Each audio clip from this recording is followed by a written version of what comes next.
and welcome back to The Art of Phrasing.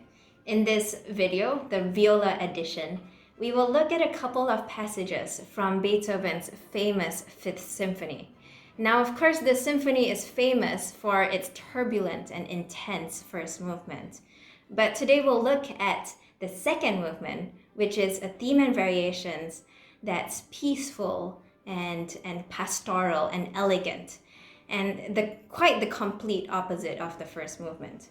Now, the first challenge we'll deal with here is how to shape this dotted rhythm theme, how to keep the phrase graceful and lilting and elegant through these dotted rhythms and not let the rhythms get in the way of the legato. And let's face it, for us string players, these dotted rhythms are really awkward. So this kind of rhythmic challenges within legato comes up fairly often in slower movements of Beethoven, Haydn, and Mozart, where you really have to pay attention to subdividing.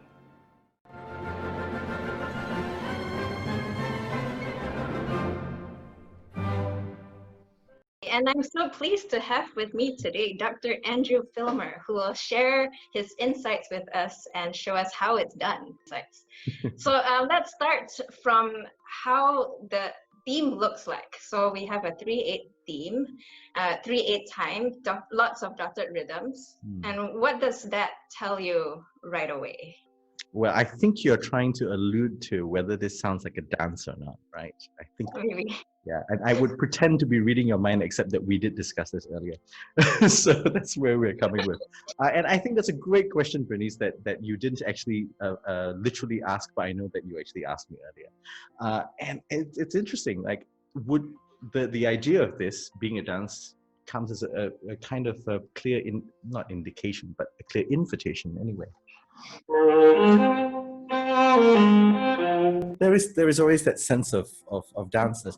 My worry, though, is that if we promote this idea as the whole thing being a dance, then dancers tend to have an emphasis on every bar. And I would worry if somebody actually tried to emphasize every bar with this dance feel.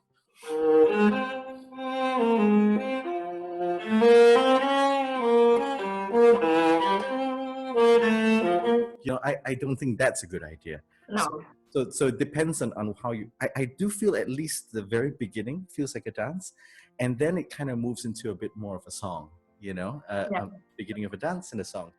Your original question looked at the dotted rhythm, and I know we've had a bit of a discussion previous to this as well. One of the things that shouldn't happen is that especially for people who might be playing this for the first time, is that dotted rhythms often end up as being triplets, and you should really make sure that they're not triplets. So I'm going to try and play this wrongly. I actually tried practicing this wrongly in order to demonstrate this, but I'm going to try and play it like triplets. But it's so natural to play it like triplets, right? It is. So we'll come to that in a minute, because we'll try and read it literally as dotted rhythms as well, and we'll see how that sounds. But we'll play it wrongly as triplets first.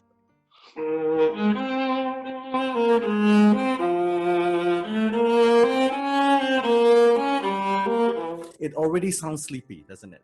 Yeah. But if we come back to the rhythmic pattern over here and we read it very, very strictly, right, as being dotted rhythms, then you actually, you know, you can actually hear the calculations that are going on in one's brain when you're doing.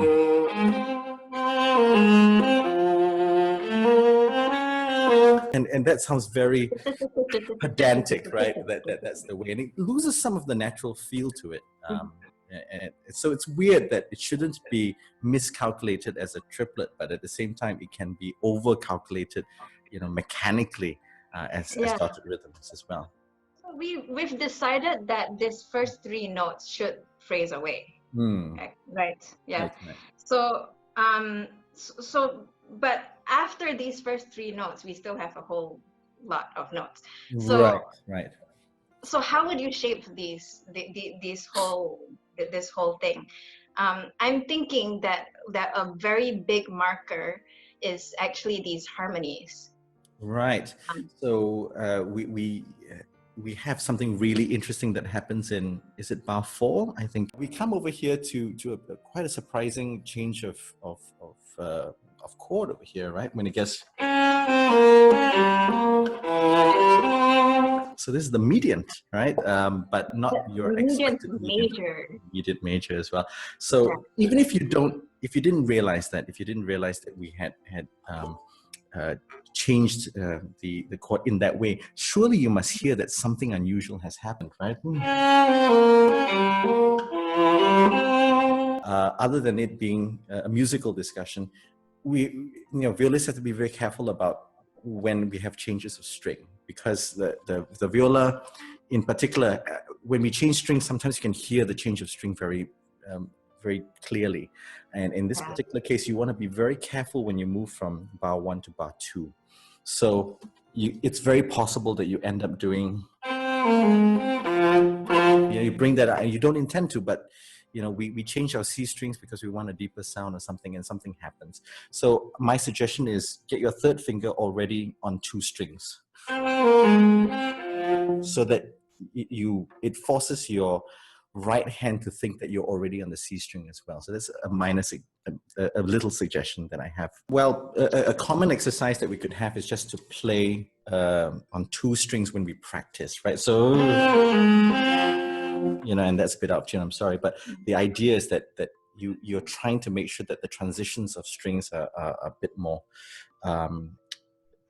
closer together, a bit smoothened out, and we don't do, we don't actually accent any of these things, because that ruins the legato feel of this phrase. The second challenge comes from later in the same movement, actually the second variation, where Beethoven spins a melody of demi-semiquavers from his original dotted rhythm theme. Now we know what that bass theme is, so I'd stick with the same phrasing, the same shape that we decided on for the theme, because the harmonic structure is the same. Well, with the theme, the challenge was how to keep the legato going through all these rhythms. Here, the challenge is how do we keep the legato going through all of these demi-semiquavers while actively shaping the line? Well, let's ask Dr. Filmer what he thinks. Okay, so what are the challenges for bow control here in this excerpt? Well, one of the issues is that we've got a lot more notes to play. So most cases, you have to use more bow, right, to get all of it done. And if you're not careful with it, you will end up changing bow at places that you don't feel that you wouldn't do if it weren't for the number of notes that you were already playing. So you got to be very careful in knowing where you're going to start. So in the original theme, right, because there are only very few notes, you could play it from here, and you could play it from here, and you could control the bow very well because there are only 2 notes in the upbeat. But here you've got 4. And so if you're not careful, you spend too much bow and change at the wrong spot, and then you accent things that you didn't intend to accent. So it's a lot of the cases, and it gets even trickier because in certain cases you will have cross string stuff,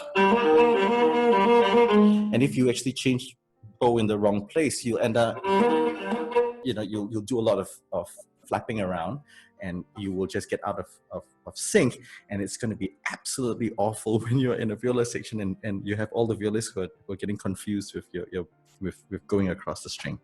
I actually find that I use more bow when I'm crossing strings, when I'm doing these string crossings. I need to save more bow, to have more bow in order to do these string crossings. Let's look at the excerpt over here. One important thing I think is in the beginning, there isn't such an impetus to emphasize the downbeat. So I would be very careful with not doing this. That's not really necessary at all. It's the is just part of the theme, really. Yeah, because we also decided in the theme that we want to phrase away. That's right. And the theme and this variation follows the same structure as the theme, so we should phrase the same way. Yeah, phrase the same way, but you might have to start in a different part of the bow because you got 4 notes instead of 2. So basically, to and actually come away. So